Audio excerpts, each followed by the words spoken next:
মাননীয় স্পিকার, এই আইনটিতে সংশোধন আনা হয়েছে কারণ জুয়া সংক্রান্ত অপরাধের জন্য আলাদা একটি আইন এসছে। মাননীয় স্পিকার, আমার বক্তব্য সাইবার প্লেসে নারীর সুরক্ষা নিয়ে। মূলত সাইবার স্পেসটা আইন করে নিরাপদ রাখবার যেই প্রাথমিক উদ্দেশ্য ছিল সংসদের, সেটা হচ্ছে এই স্পেসটাকে নারীর জন্য একটা নিরাপদ স্পেস হিসেবে তৈরি করা।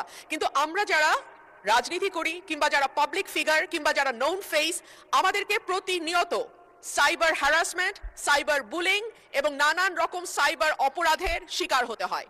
তথ্য প্রযুক্তি উন্নত হচ্ছে মাননীয় স্পিকার, অস্বীকার করবার কোনো উপায় নাই।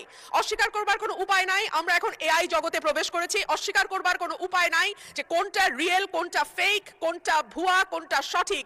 এইটা আমাদের শিক্ষিত সমাজেরও অনেকে আসলে হিমশিম খেয়ে যায় বের করতে কোনটা সঠিক এবং কোনটা ভুল।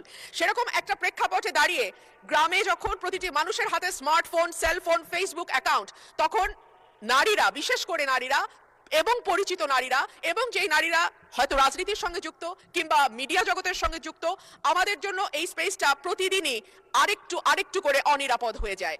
আমি এই সংসদের মাধ্যমে, মাননীয় মন্ত্রী উপস্থিত আছেন আশা করি, এই সংসদের মাধ্যমে আমি আশা করব নারীদের জন্য আমরা যেন একটা নিরাপদ সাইবার স্পেস রাখতে পারি, তৈরি করতে পারি, সেই ব্যাপারে সরকার মনোযোগী হবেন। এবং রাজনৈতিক দলগুলোর প্রতি আমার অনুরোধ থাকবে, নারীরা যেই দলেরই কর্মী হোক না কেন কিংবা যেই দলেরই সমর্থক হোক না কেন, তাকে হ্যারাস করা অনলাইনে আপাত দৃষ্টিতে আপনাদের জন্য, বিরোধী মতে যারা আছেন, আনন্দদায়ক হতে পারে, কিন্তু সেটা বুমেরাং হয়ে আপনাদের দিকেই ফিরে আসবে।